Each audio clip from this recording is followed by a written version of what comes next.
Welcome to my first of the modern movie series. Even though this channel leans more on the focus of the historical and classical films, I kind of want to be able to talk about some recently released films. Originally, I was going to start this series with Woman King, Barbarian, or Bodies, Bodies, Bodies, but I think I was still trying to figure out how to balance these modern movies against, the focus and theme of this channel. And I don't think I quite got the formatting on it right. So instead, we're going to start with a bigger blockbuster of a film with Black Adam. Now, this is a movie that dates all the way back to 2006, when the studio was looking at Dwayne Johnson as a possible star for a Shazam movie. At the time, he expressed that he would be more interested in playing maybe Black Adam instead, and there was a lot of fan support, but producers worried about him serving as a secondary character in a big blockbuster, especially as production pushed further and further into 2017 and Johnson's popularity only grew. They ultimately decided to push the production into two separate films, Shazam and Black Adam. And maybe they were thinking that they would meet sometime in the future. Maybe they will. Who knows? We'll see. He seems to be more interested in fighting Superman, but we'll get there. This brings us to October 22 and the release of Black Adam to cinemas. This is yet another film in the superhero craze, looking to make itself stand out from an increasingly growing crowd. It tells the story of Teth Adams, defender of a fictional country called Kondak, who is struggling with a tyrannical king over a demon crown. As these things happen, he ends up being put into hibernation and reawakened in modern-day Kondak, where people are again being oppressed, this time by a group of imperialist biker gangs. Again, as these things happen. Unsure as his role as a hero, Adam is put on the warpath with the Justice Society as he tries to find the demon crown and stop the new threat to his people. Simple enough, right?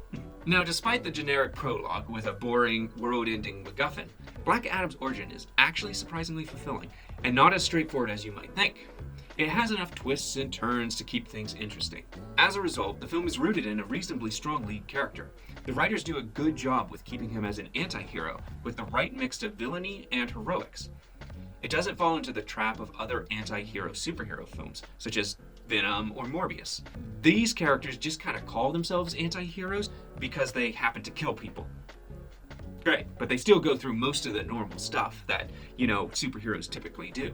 Yet, even though they did a service to the main character, the film still feels like the exact kind of superhero movie that is making people exhausted by the genre. From the trailers, you can see that the CGI is often spotty and the color grading makes everything sort of look like dirt.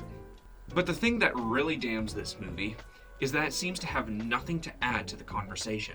Everything, and I mean everything, looks like it was stolen from someplace else. You have a plane that looks suspiciously like the X-Jet, rising up from a hidden bay in a mansion. Dr. Fate's powers look just like Doctor Strange's mirror dimension spells. Atom Smasher's smarmy yet insecure personality and his supersized powers are pretty much indistinguishable from Ant-Man. A Quicksilver-esque slow motion scene, a Winter Soldier-esque hibernation chamber, and of course that trailer shot that looks ripped straight out of Iron Man. I honestly don't even remember if that made it into the movie. Maybe they just went, okay, maybe this went the one too far. But like I said, it's kind of hard to remember much because it's kind of the film you'll forget about 5 minutes after seeing it. Now, some of the similar characters and power stuff, that's commonplace even for the comics when it comes to doppelgangers. Unfortunately, the movie only draws further comparisons and does nothing to make them stand out from what has already been done. As a result, the movie lacks any big memorable set piece or moment. This movie wears out its welcome quickly and starts to feel like a string of action scenes, held together loosely by just some flimsy exposition. But that's not to say that it's not without its fun moments.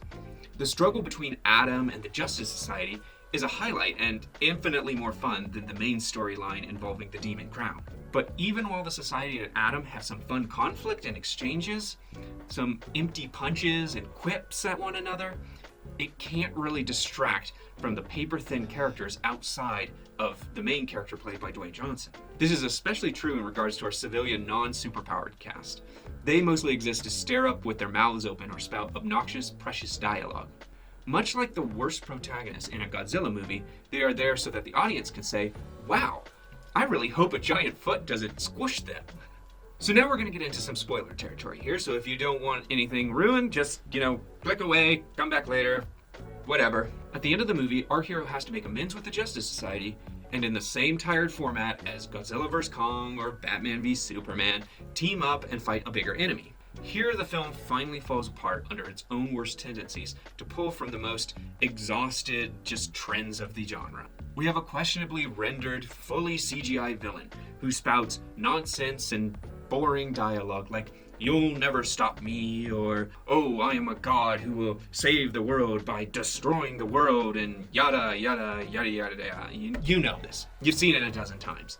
At this point, all surprises have long since dried up, and we are left going through the beats, complete with a sky beam, an army of faceless drones, and the main character being asked his name, then smiling as we cut to the credits. This is all so tiresome.